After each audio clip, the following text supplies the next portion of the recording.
Hey guys, it's good to see you. It's Ryan here, host of Blue Collar CEO, also the author of the book on digital marketing for plumbing and HVAC contractors. Hope you're doing good. I'm coming at you today from beautiful Conifer, Colorado. If you're familiar with this little town in the mountains, it's an awesome town. Had a thought, and I know a lot of guys, look, we work a lot with plumbing, HVAC, electrical service companies to help them grow their business, primarily through digital marketing. However, one of the things that a lot of contractors get stuck by, and it happens every year, is how demand season works. So this is especially pronounced if you're HVAC. So if you're a heating and air conditioning contractor, you're probably going to have more extremes in seasonality than like plumbing contractors. Depending on where you are as a plumber, for instance, you're probably going to have some or maybe no seasonal variation. But the way that demand works is that if people don't need you, they don't call. And this sounds obvious, except for a lot of people forget it. So for instance, right now it's a little bit cold outside. I don't know if you can see there's snow on the ground behind me. And in the HVAC world, most people would rather be cold than hot, which means in the summer you're going to be busy, but in the winter you might be slow. And especially fall and spring, you'll be dead. Nobody wakes up on a Thursday morning in the fall or the spring and goes, I'm going to find an HVAC company around me and call them for something. They just don't. They don't care. Same thing with plumbing. They just don't care. They only call you when there's a problem. We know from the data, and you know this probably from personal experience, when you're HVAC, you're going to get most of those calls in the summer. Depending on where you are, it could be May, June, July, August, or it could be just July, depending on what part of the country you're in.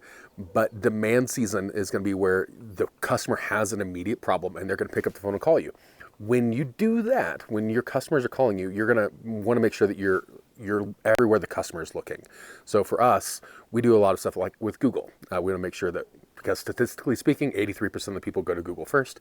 So we want to make sure ads, LSA, Google My Business, the map section, Google Organic, that you're showing up in all those places where people are actually looking for you when they need you. The problem is, if they don't need you, how do you get the phone to ring, right? This is something where if you relied traditionally on just digital media like PPC, for instance, you're going to have a hard time drumming up phone calls because, again, people don't need you. So if you're paying per clicks, if you're paying for leads on Home Advisor or Angie or whatever, you might see diminished returns. You're going to see your conversion rate start falling. You're going to see your ROI start falling during shoulder season. It's going to be really hard to depend on those lead sources. It doesn't mean that they're bad. It just means that you should expect them to not work as optimally as they would in the summer when it's peak season and money season. So instead of leaning harder on SEO, instead of leaning harder on PPC, instead of leaning harder on LSA, like most companies that we see are successful, like they'll keep those things working, right? SEO takes a long time. So any change you make now is going to take 4 to 12 months for you to come back. So even if you're like, why am I doing SEO in the shoulder season? Because you're going to need summer just right around the corner, right? So the next seasonality window is coming. So you want to make sure that you're still continuing to make progress for the next season. But PPC, you're just going to start noticing diminishing returns. So oftentimes, instead of just going, well, let's have more PPC budget, because again, if people aren't looking, they're not going to see the ads. They're not going to click on the ads. It's not necessarily a smart use of resources. Instead, focus on cultivating your current customer list. So this could be things like everything from outbounding, like calling people and proactively get on the schedule, or doing things like postcard campaigns, email campaigns. Get them in your on your radar for something they're not thinking about. So it could be seasonal maintenance, it could be a water tank flush, whatever. But that way you're staying in front of them. Here's the other upside of this. Your customer cost a crap ton to create from scratch. A crap ton. You probably know this. In some markets, it could be $60. In some markets, it could be $300. It costs a lot of money to make that phone ring for the first time.